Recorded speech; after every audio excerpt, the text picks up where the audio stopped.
മീനുട്ടി എന്തോ ഇനി ഇവിടെ പാടാൻ വരുന്നത് ടോപ്പ് സിംഗറിന്റെ ഒരു വെണ്ണില ചന്ദനക്കിണ്ണമാണ്. ആരാണത്? ആരായിരിക്കും? വെണ്ണില ചന്ദനക്കുണ്ടോ? ആ, ചന്ദ്രനുമായിട്ട് എന്തെങ്കിലും ബന്ധമുണ്ട്. ബന്ധമുള്ള ആളാണോ? Let's welcome Sebamoon.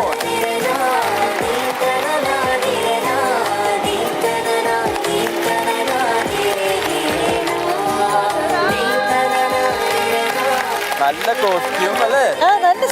കേട്ടോ കുട്ടിയായിട്ടുണ്ട്. അടിപൊളി കോസ്റ്റ്യൂം, ഭയങ്കര അതെന്താ പോക്കറ്റ് ഉണ്ട് അതിന്? ഉണ്ട് രണ്ട് ഫ്രോക്ക് നമ്മൾ കണ്ടിട്ടുണ്ട്. പക്ഷെ അത് ഇങ്ങനെ കേരള സാരി സ്റ്റൈലിൽ ഇങ്ങനെ ഒരു ഫ്രോക്ക് വന്നത് അതൊരു ബ്രില്യന്റ് ഐഡിയ ആയിരുന്നു. അതെ, ആ മുടിയിലെ സംഭവം അതൊക്കെ നല്ല രസമുണ്ടല്ലേ? ഇത് ഒറിജിനൽ ആണോ? അല്ല. എന്താണ് ഈ വേഷത്തിൽ വന്നേക്കുന്നതിന്റെ ഉദ്ദേശം? പ്രത്യേകിച്ചൊന്നുമില്ല, പാട്ട് അങ്ങനത്തെ. ഇങ്ങനത്തെ പാട്ടാ? പൂവരമ്പിൻ താഴെ. അതാണ് പൂ വെച്ച് വന്നിരിക്കുന്നത്.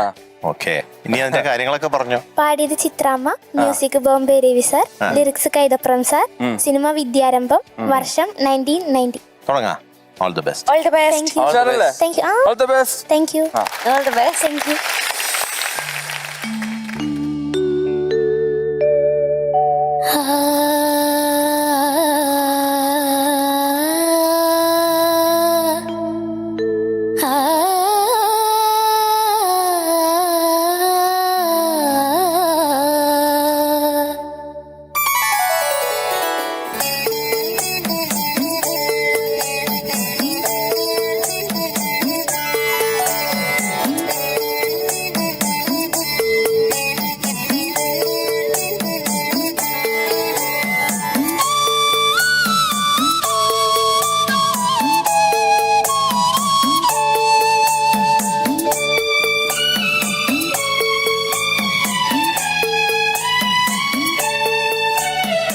പൂവരമ്പിൻ താഴെ പൂക്കളം തീർത്തു, പൂവരമ്പിൻ താഴെ പൂക്കളം തീർത്തു, തുളസിപ്പൂവിനും പുള്ളിമഞ്ഞിൻ വെണ്ണനീതിച്ചു, പുലരി കൈകളിൽ നെറ്റിയിൽ കുങ്കുമം തൊട്ടു, ഹരിചന്ദനം തൊട്ടു, ഹരിചന്ദനം തൊട്ടു, പൂവരമ്പിൻ താഴെ പൂക്കളം തീർത്തു.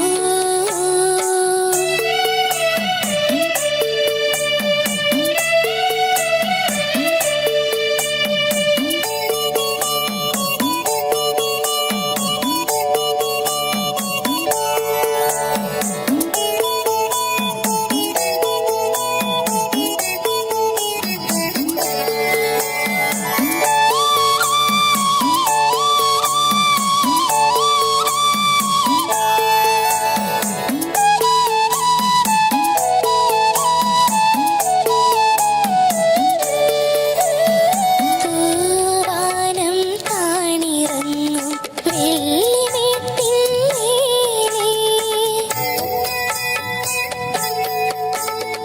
വാർമേഘപ്പൈക്കിടാങ്ങൾ ഇളകിമേയും നേരം,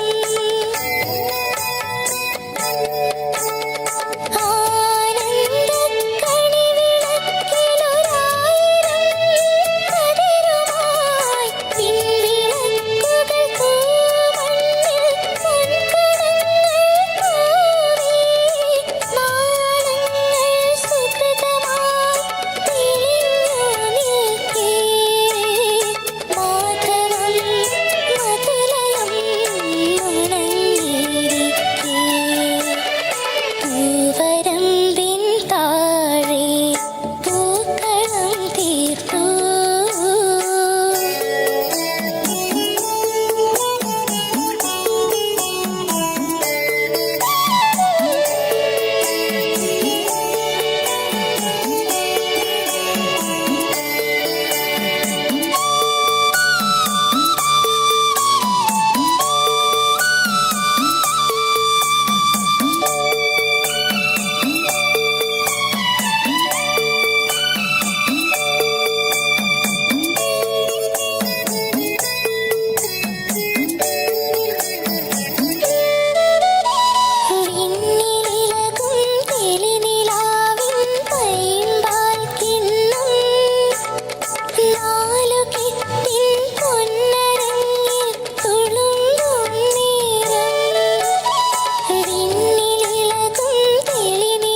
കുട്ടി എന്തോ നല്ല പാട്ട് സെലക്ഷൻ, മോള് നന്നായിട്ട് പാടുകയും ചെയ്തു കേട്ടോ. Thank you sir. നല്ല രസമുണ്ടായിരുന്നു. ടോട്ടലി നമുക്ക് നല്ല പ്ലസന്റ് ആയിട്ട് സംഗതികളൊക്കെ ഓൾമോസ്റ്റ് ഒരു 98% സംഗതികളൊക്കെ കറക്റ്റ് ആയിരുന്നു. പിന്നെ ഇതിനകത്ത് കുറെ കോംപ്ലിക്കേറ്റഡ് ആയിട്ടുള്ള പോർഷൻസ് ഉണ്ട്. കാരണം വെച്ച് കഴിഞ്ഞാൽ ഒന്നുപോലല്ല മറ്റൊരു സംഗതി ഓരോ വരികൾക്കും. അപ്പൊ ആ വരികളൊക്കെ തന്നെ അങ്ങോട്ടും ഇങ്ങോട്ടും മാറ്റി മാറ്റി പാടി. പിന്നെ ലാൻഡിങ് നോട്ട്സ് കുറച്ച്, അതായത് താനനീ നാനീ അത് തന്നെ നിർത്തണം. അത് കാരണം ഇത്രയും പാടുന്ന ഒരു കുട്ടിക്ക് അത് വളരെ ഈസിയാണ്. അതുകൊണ്ട് പിന്നെ ഞാൻ എടുത്തു പറയുന്നില്ല. ചെറിയ ഈ ശ്രുതിയുടെ ലാൻഡിങ് ആണ്.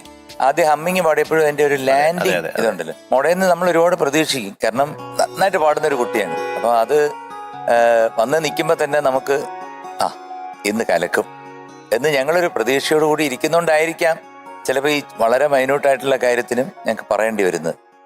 എനിക്ക് വളരെ ഇഷ്ടപ്പെട്ടു താങ്ക് യു സർ. കാണാനും കേൾക്കാനും. അപ്പം അടുത്ത തവണയും ഇതുപോലെ തന്നെ നല്ല പാട്ടുകൾ സെലക്ട് ചെയ്യുക, നല്ല രീതിയിൽ പ്രസന്റ് ചെയ്യാൻ ശ്രമിക്കുക. ഓക്കെ. ഈ വേഷം ഇട്ടിട്ട് വന്നത് വെറുതെ ആയില്ല, അതെ. പാട്ട് വളരെ നന്നായി. Thank you sir. ഈ വേഷം പോലെ തന്നെ പാട്ടിനും ഒരു ഐശ്വര്യം ഉണ്ടായിരുന്നു പാടിയത് കേൾക്കാൻ. എനിക്കും അതൊക്കെ തന്നെ. ഇപ്പം ശ്രീകുട്ടൻ ചേട്ടൻ പറഞ്ഞ അതേ കാര്യങ്ങൾ തന്നെയാണ് ഞാൻ നോട്ട് ചെയ്ത് വെച്ചത്. സംഗതികളുടെ പെർഫെക്ഷൻ, ലാൻഡിങ് നോട്ട്സ്, അല്ലാതെ വേറെ ഒന്നും എനിക്ക് പറയാനില്ല. സൂപ്പറായിട്ട് പാടി. Thank you sir. Okay, all the best. Thank you sir. സെബക്കുട്ടി ആ സെബക്കുട്ടി ഇങ്ങനെ പാടുന്നതേ, സെബക്കുട്ടി ഇങ്ങനെ ആരെയും ശല്യപ്പെടുത്താതെ സെബക്കുട്ടിക്ക് കേൾക്കാൻ എന്ന രീതിയിൽ ഇങ്ങനെ ഒരു പുഴ ഒഴുകുന്നത് പോലെ സോഫ്റ്റ് ആയിട്ട് കൂൾ സിംഗിങ് എന്നൊക്കെ പറയാല്ലേ. അതായത് ഒരു ബഹളം ഒന്നും ഇല്ല. അത് പാടുന്നുണ്ടെന്ന് പോലും നമ്മളവിടെ പാടുന്നുണ്ടോ കുട്ടി എന്ന് ഒച്ച വരുന്നുണ്ട്. പക്ഷെ നമ്മൾ ഇങ്ങനെ ദൂരെ നോക്കുമ്പോൾ എനിക്കൊന്ന് മോളുടെ ക്യാരക്ടറും അങ്ങനെയായിരിക്കും അല്ലേ? ആണോ? അങ്ങനെയാണോ? അങ്ങനെയാണോ? ഒതുങ്ങിയ ക്യാരക്ടറാണോ? വികൃതി ഒന്നും ഇല്ലാത്ത. എവിടെ? അതാരും തുറന്നു പറയില്ലല്ലോ അങ്ങനെ വികൃതി ഉണ്ടെങ്കിൽ. അച്ഛനോട് ചോദിക്കാം. അച്ഛനോട് ചോദിക്കാം. ഞാൻ മനസ്സിലാക്കിയിടത്തോളം സെബക്കുട്ടി സെബക്കുട്ടി എന്ന് അവിടെ 10 പ്രാവശ്യം വിളിക്കുമ്പോൾ എന്താ അച്ഛാ അങ്ങനെയാണോ എന്ന് അറിയണമല്ലോ. അച്ഛനെ എന്നാണ് റിമുവിന്റെ അഭിപ്രായം. എന്റെ ഒരു ധാരണ, മറിച്ചൊരു അഭിപ്രായം, എന്റെ വിലയിരുത്തൽ. കുഴപ്പമില്ല, പാവണ്, സാധുവാണ്. സാധുവാണ്. കണ്ട അല്ലെങ്കിൽ ഒരച്ഛൻ അമ്മയും കറക്റ്റ് പറയും. സാധുവായിരിക്കത്തില്ല, സൈലന്റ് ആണോ ഭയങ്കര? ചെറിയ വികൃതിയൊക്കെ കാണും. കുഴപ്പമൊന്നുമില്ല. പാട്ടൊക്കെ പഠിക്കാൻ പറഞ്ഞു കഴിഞ്ഞാൽ അവള് തന്നെ ഇരുന്ന് പഠിച്ചോളും. എന്നെ കാണുമ്പോഴാണ് പ്രശ്നം. ഞാനിവിടെ സ്റ്റേജിൽ ഇരിക്കുന്നതും പ്രശ്നമാണ്. അപ്പൊ അത് ആകെ ടെൻഷനാവും. ഞാനത് കാരണം പരമാവധി ഇരിക്കാറില്ല. നല്ല രസമായിട്ട് പാടി കേട്ടോ. Thank you ma'am. ഒത്തിരി പോർഷൻസ് നല്ല ഫീല് കൊടുത്ത്. പൂവരമ്പിൻ താഴെ പൂക്കളം മോളുടെ കയ്യിൽ നിന്ന് നമുക്കും പഠിക്കാനുണ്ട്. കാരണം ഒരു പാട്ട് ഒരുപാട് ഇങ്ങനെ ബലം കൊടുത്ത് പാടിയില്ലെങ്കിലും അത് എന്ത് സോഫ്റ്റ് ആയിട്ട് നമുക്ക് എല്ലാവർക്കും കുട്ടികളുടെ എന്ത് അതെ മോള് പാടിയേക്കുന്നതിന്റെ ഒരു ബലം കൊടുക്കാതെ വളരെ സുഖമായിട്ട്. നമ്മള് ചില പാട്ടുകളിൽ നമ്മൾ നോട്ട് ചെയ്യാത്ത ചില സംഭവങ്ങളുണ്ടാവും. അതെ അതെ, നമ്മളത് ശ്രദ്ധിച്ചിട്ടുണ്ടാവില്ല. നമ്മൾ ആ രീതി തന്നെ ആയിരിക്കും പാടിക്കൊണ്ടിരിക്കുന്നത്. വേറൊരു കുട്ടി അല്ലെങ്കിൽ വേറെ ആരെങ്കിലും പാടുമ്പോഴായിരിക്കും നമുക്ക് അതിന്റെ അകത്തുനിന്ന് അതെ അതെ. സൂപ്പർ ആയിട്ടെ മോനെ, സൂപ്പർ. രാഗം കല്യാണിയാണ്. ഒന്ന് പിടിക്കേ.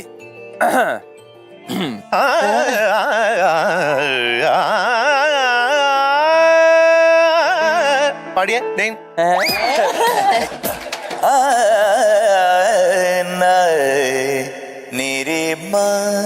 നിമഗ ദഗരി സനിധ നിധി സാ ജബ് ദീപ് ജലേ ആന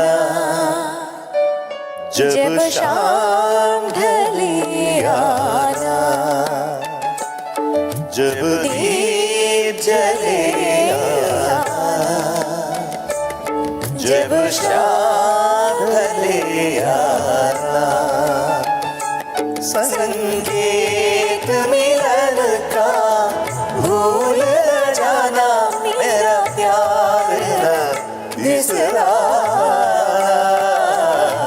जब दीप जले आना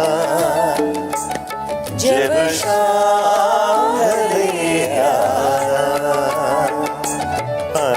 അനുരാഗിണി ഇതായൻ കരളിൽ വിരിഞ്ഞ പൂക്കൾ ദേവാങ്കണങ്ങൾ കൈയൊഴിഞ്ഞ താരകം സായാഹ്ന സാനുവിൽ വിലോലമേഘമാ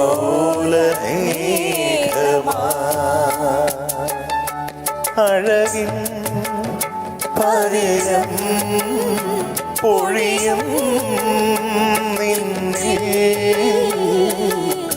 അമൃത കണമായി സഖി ധന്യനായി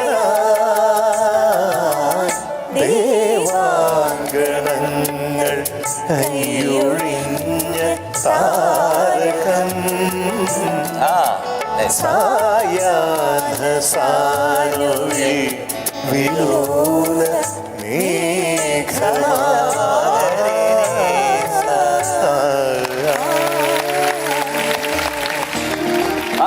അരേ വാ അരേ വാ ഓ നിങ്ങളുടെ കൂടെ പാടുമ്പോ ഞാനും അറിയാതെ ഒരു പാട്ടുകാരനായി മാറും. എന്നാ പാടൂ. അല്ല എന്റെ ഒരു തോന്നൽ. നീ ഇങ്ങനെ കൂട്ടത്തിൽ പാടല്ലേടാ. ഇപ്പൊ പാടിയ മോള് പാടിയ സിനിമയിൽ തന്നെ ഉഗ്രൻ വേറൊരു പാട്ടുണ്ട് ദാസേട്ടൻ പാടിയ ആ എനിക്കറിയാം.